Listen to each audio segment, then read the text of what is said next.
Sectarian Religion, Democracy, etc. Remarks by Elder George A. Smith, made in the Tabernacle, Great Salt Lake City, April 6, 1861. Reported by G.D. Watt.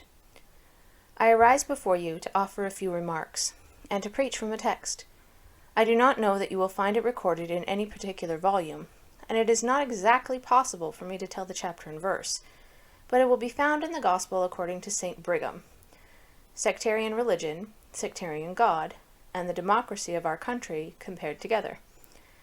We find in the Methodist discipline that the God worshipped by John Wesley's followers was a very singular being, without body or parts. In the platforms of the Presbyterians, Baptists, and other denominations, it is declared that he has neither body, parts, nor passions. This is John Knox's old platform. I never was very much posted in these systems of piety, but I remember, when quite young, looking at the book containing the articles of their faith, and wondering what sort of a being it was that had neither body, parts, nor passions, and I might perhaps with propriety add principles or power. Lindley Murray says a substantive is the name of anything that exists, but if a being had no body, parts, or passions, its existence could only be imaginary. I suppose it would be a noun, but not really a substantive. I understand a substantive, according to Quorum, to be the name of a substance. The God that Moses saw wrote his finger upon the tablets of stone. See Exodus chapter 31, verse 18. The God that Jacob saw walked with him. Jacob was no doubt an expert wrestler, and in the habit of throwing anybody that came along. See Genesis chapter 32. He was wandering about one night and met a stranger, with whom he wrestled all night. And when he found he could not throw him, he said, "You are something more than a man, or I could throw you. But I will not let thee go, except thou bless me, for thou art more than a mortal, or I could throw thee." And Jacob said, "I will call the name of the place Peniel, for I have seen God face to face, and my life is preserved." The God with whom Jacob wrestled had some body and some parts. I need not go to investigate this subject, only to say that the God worshipped by the sectarian world is not the being that wrestled with Jacob. We also learn from the old book that the Lord created man in his own image and in his express likeness. Man possesses body and parts. The result is, he is a being in the express image of the Father. The Father of the God the sectarians worship is not the being who created man, but this imaginary deity, or myth, or nothing at all, whose center is said to be everywhere, and whose circumference is nowhere. I have heard it described in that language, which is worshipped by the sectarian world, can simply be expressed by using the words of the Methodist discipline and the creeds generally, and with the addition of 2 or 3 other words, without body, parts, or passions. Then add principles or power. What is the result of worshipping such a being? It is a most indescribable religious confusion, a confusion that our language is inadequate to express. One of the old prophets says, "Woe to the multitude of many people that make a noise." I once went to a Methodist camp meeting and heard some thousands of men and women praying, shouting, screeching all at once. At the time I looked round and thought of the words of the prophet, "Woe to the multitude of many people that make a noise like the noise of a sea." It was like a perfect bedlam of confusion. About midnight I got tired of the noise, and thought I would go away. I had tied my horse about a quarter of a mile from the camp.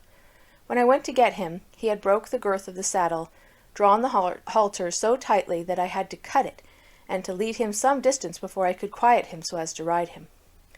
This will give you an idea of the confusion that can be created by 1,000 voices in the extreme of enthusiasm and confusion of a Methodist camp meeting.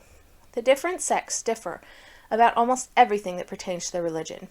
Harper's Magazine tells the following story.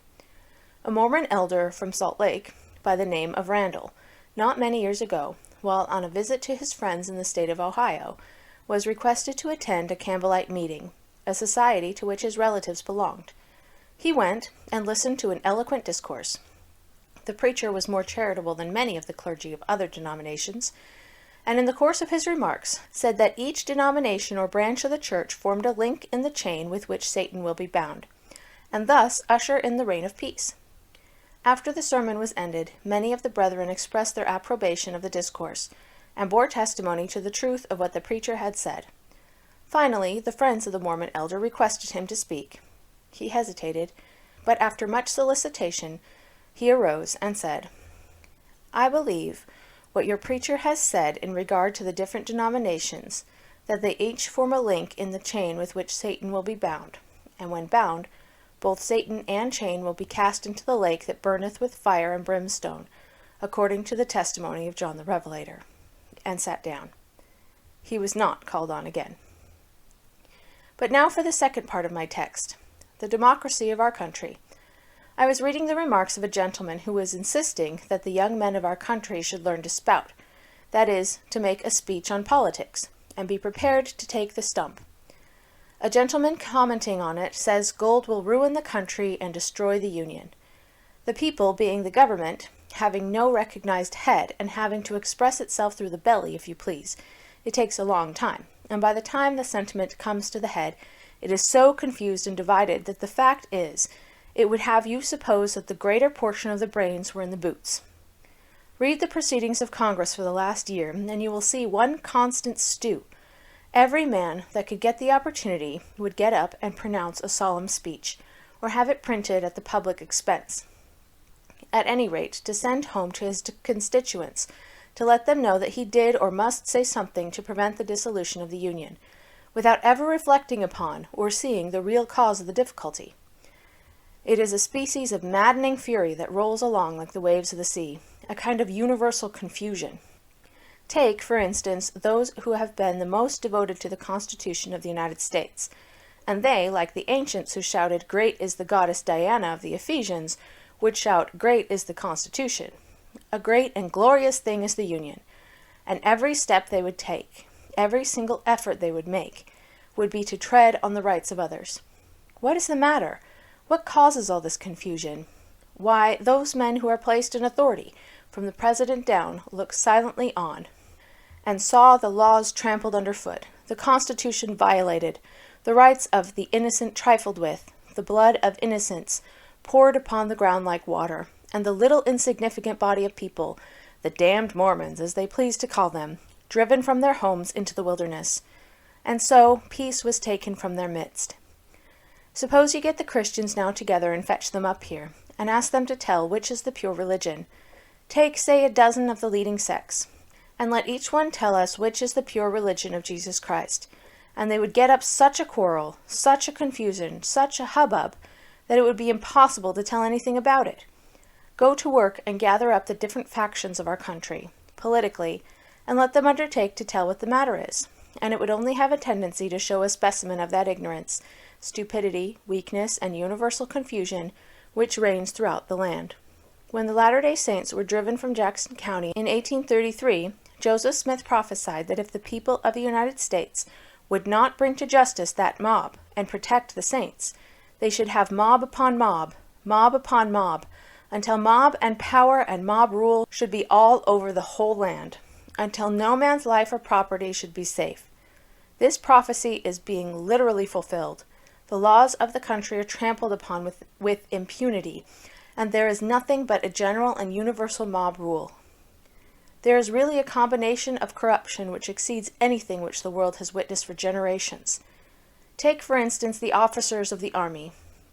Go into any little detachment of the army, and they get together in solemn conclave and condemn a whole lot of provisions, sell them for mere trifles.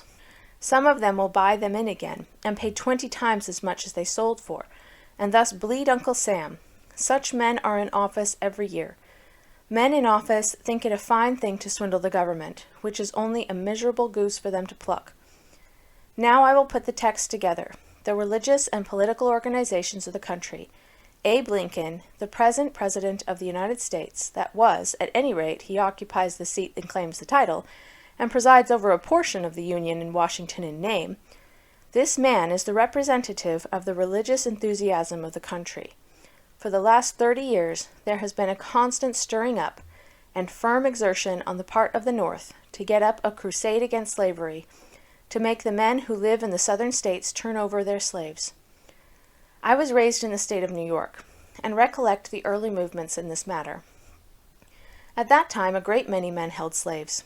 We drove our slaves to Virginia, and sold them for money and got full pay. We immediately began to feel sorry for them, and began to feel that it was very wicked to keep Negroes. seeing we had got the money for ours. Our state was free from slavery, and we desired all the Virginians to turn their Negroes loose. We grew more and more conscientious about it. The pulpit took the lead, the Sunday schools, and every other religious influence that could be brought to bear. Mr. Lincoln now is put into power by that priestly influence, and the presumption is, should he not find his hands full by the secession of the Southern states, the spirit of priestcraft would force him, in spite of his good wishes and intentions, to put to death, if it was in his power, every man that believes in the divine mission of Joseph Smith, or that bears testimony of the doctrines he preached. There is no spirit more intolerant, cruel, and devilish than a spirit of religious persecution. It carries its cruelties to a greater extent, and when the civil authority becomes mingled with the religious, and that power is united, and the sword is placed in their hands, it is the most bloody weapon that was ever wielded. Infidelity is almost harmless compared with it. The bloodthirsty power that has been exercised under such influence exceeds anything that history records.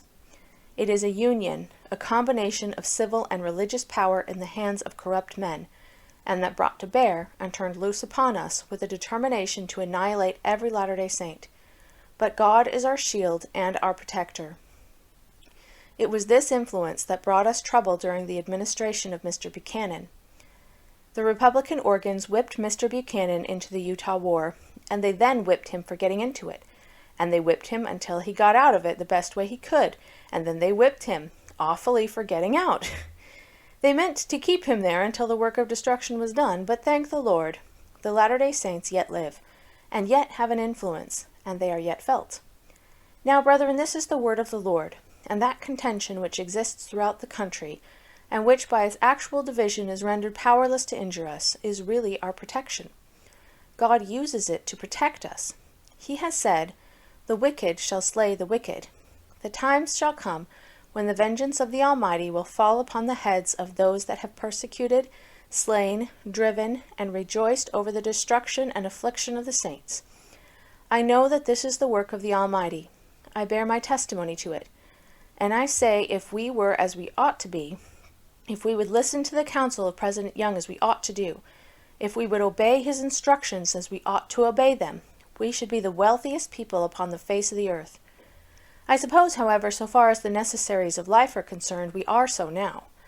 I presume you cannot find a community throughout the United States as large as ours, but what the present distress, growing out of the present financial panic from political disorganization, the failure of men to pay their debts, the refusal of the South to continue in the Union, and among these influences you cannot find a community so large as this, but what would be more or less actually in a state of suffering for want of bread. There is no Latter-day Saint in these mountains, but what can get good bread, and eat that which is good and wholesome.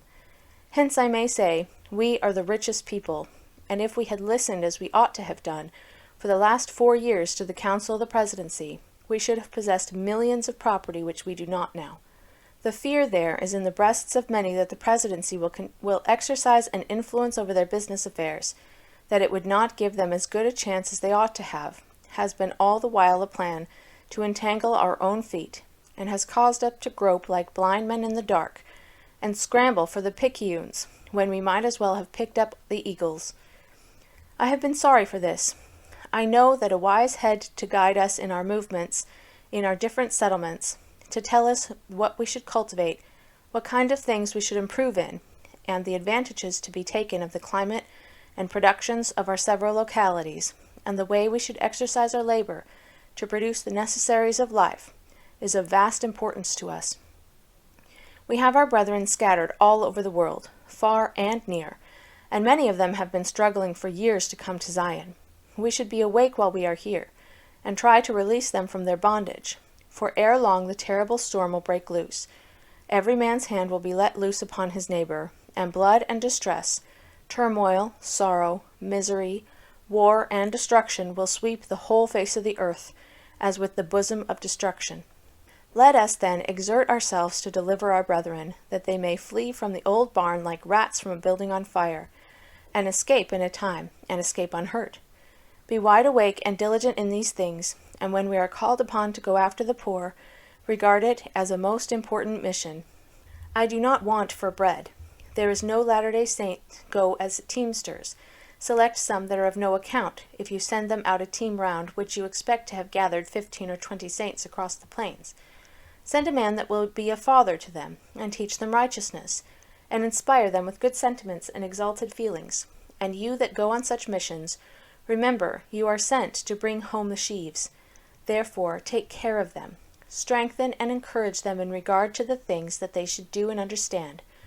Stir up in their hearts a spirit of obedience, and they will come in here with the light of the Spirit of the Lord burning brightly within them, that their passage over the plains may be a school to them of principle and doctrine and truth, that they may inherit all the blessings that are in store for them, blessings that will endure forever. I believe I have gotten entirely from my text. Excuse me, and may the Lord bless you. Amen.